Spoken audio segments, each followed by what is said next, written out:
one of my reflections from what you've both said actually is that what we're describing is quite a potential culture shift, I guess, for for healthcare, for the NHS, potentially, may not be. And I just wondered what your reflections are. I mean, I'll start with you, Joe, if I can, on what some of the common barriers might be in terms of moving from where we are today to this kind of approach which embeds, hopefully, restorative practice in thinking about how we respond to patients in the aftermath of an incident or harm that might occur. Mm. I suppose what we're seeking to achieve is that, as you say, that cultural shift, that shift in mindset, that shift in thinking. Um, and there has been historically, I think, the sort of conditioned thinking that comes from a punitive notion of justice, if you like. So restorative justice asks the questions: who has been affected? What do they need? And whose obligation is it to meet the needs? And you can see, or I hope people will be able to see that you can, we ought to, when these events have occurred that nobody wanted and everybody's reeling from, be able to look at, well, what are the needs of everyone, and find solutions to that in a way that doesn't need to be adversarial, win-lose type approach. But I think because historically, the notion of when harm's happened, we've felt that we need to look for, well, what was the rule break or the law break, and who did it and what's the consequence for that? And we've had to look for sort of labels and criteria to be met even to achieve any response to needs. I think that the that thinking is very deeply embedded, understandably so, and it does require sitting down and looking at that conditioned thinking and doing that process of readjustment to look through more of a restorative lens. So I think a barrier has been for a long time the instant button that sort of gets pressed when somebody comes to harm that says they're now potentially going to be a problem. They could potentially complain. They could potentially speak about this publicly. They could potentially want to make a claim, and that all of that is positioned as a problem to try and manage, and the person then positioned as a problem to try to manage. And the risk, if we think about patient safety, wanting to ensure that there's no sort of risk of harm, the sort of risk of harm being flipped, that thinking about how do we protect ourselves from the potential risk of harm from what the patient or family might do. That's where I think things have gone so wrong in the past, that things have been set up with that mindset that then leads to sort of adversarial processes, or just an adversarial feel to processes that perhaps aren't technically supposed to be. So I think that's a barrier. It's conditioning that needs to be undone. And we do need to be able to move to a place where we recognise that we are healthcare. We are in the business of helping people to have as much health and well-being as possible, and that remains when they come to harm, and that we need to think that way. They're not a potential problem. There are patients and their families, and this is the approach we take to support their health and well-being, and in so doing, our own, because it speaks to the core identity, doesn't it, of healthcare and the people that have chosen to work there. So I'll pause there and let Peter comment. But for me, that's the barrier to overcome, that conditioned thinking and that switch that's needed. Thank you. Yeah, no, thank you. That's really helpful. Peter, I'd like to come to you and I'll ask you your thoughts about the barriers as well, and also maybe just to expand on that a bit and thinking about how we support staff with all of this, because actually, we talk about the NHS and we talk about healthcare. Actually, it's about people as well, people they employ. That we know how important they are into making the system work, but also that they must be supported as well. So I wondered if you could offer any thoughts on both the barriers, but also this element of how we support staff with this on a journey. Yeah.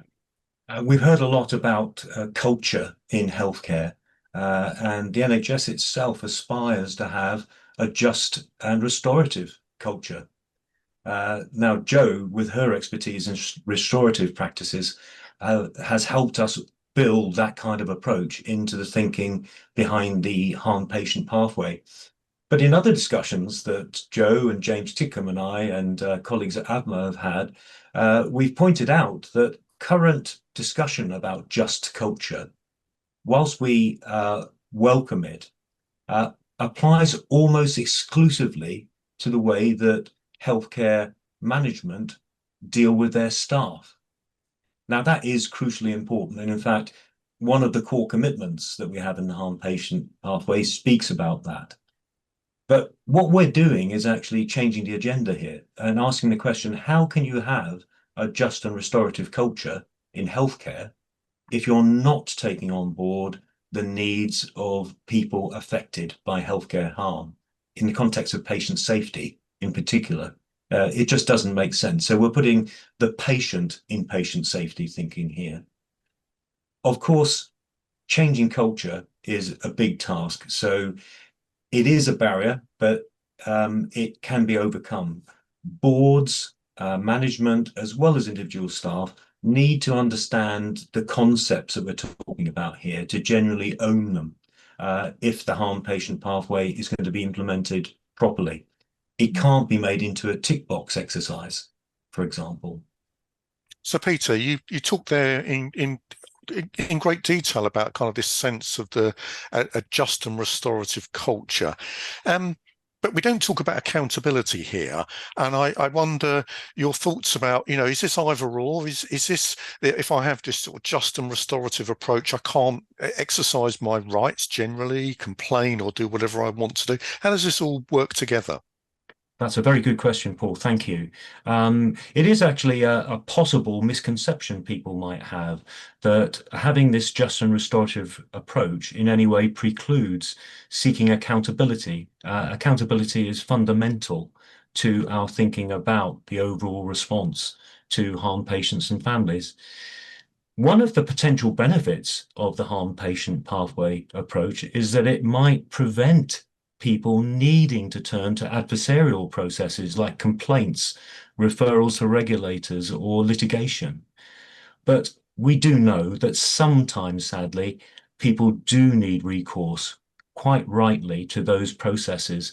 And organizations and individuals need to accept that that sometimes will be the case. And that doesn't stop those people having the same human needs as we talk about through the whole harm patient pathway, and they should be treated as such. Thank you. And Jo, do you have any views on that as well that you'd like to add or comment on? Yeah, so I suppose it's if we can recognizing and thinking about those the needs that people have. So it is inevitable that if something has happened to you, that there is almost a human instinct drive really to seek appropriate accountability. And obviously, as information emerges about what has happened and how it has happened, then your understanding as a harm patient or family around what appropriate accountability needs to look like becomes more and more informed, doesn't it? And so I think what we're advocating in the pathway approach is that there is, through discussion, that willingness around the moral obligations or the professional obligations associated with what's happened to be fulfilled, because that is necessary. if our goal is the well-being of everyone, the trust and confidence in people and the system will be restored, and that there will be appropriate just relations. So we shouldn't consider that accountability is something separate. I think it's integral. A restorative approach is very clear that it is an approach that says we must uphold expected standards. We must uphold professional standards, but we must also do so in contextually relevant ways. Now, if we don't have yet the mechanisms in place for appropriate accountability, whether that's in the form of that sort of obligation that if we have, for example, caused impacts for which people might require compensation, for example, if we don't have a mechanism via which we can sit down and be properly accountable around those obligations that have emerged as a result of what's happened, and we have to turn to other processes to help us, then that's in effect part of the just and restorative approach, isn't it? So we'd still be trying to, wherever we can, access that kind of a process through more of a restorative lens. And also, this approach is not about swerving professional obligation. So in those rare cases where patients and families do have genuine concerns about individual conduct that they don't feel can be met with the organisation alone, and need to turn to other processes in order to have their concerns properly addressed, then again we recognise, don't we, through that pathway route, their journey from harm to healing, that having that properly looked at and being assured that if there are any problems that they're appropriately addressed is part of that process. So we wouldn't want anyone to think that what we're advocating for in a pathway in any way swerves appropriate accountability and responsibility taking, and we look at that as moral and professional obligation along with everything else. Absolutely. Yeah. Okay, thank you both for that. It's very kind of helpful summary of kind of the challenge around both this word accountability, but these other words about restorative as well, and bringing them both together.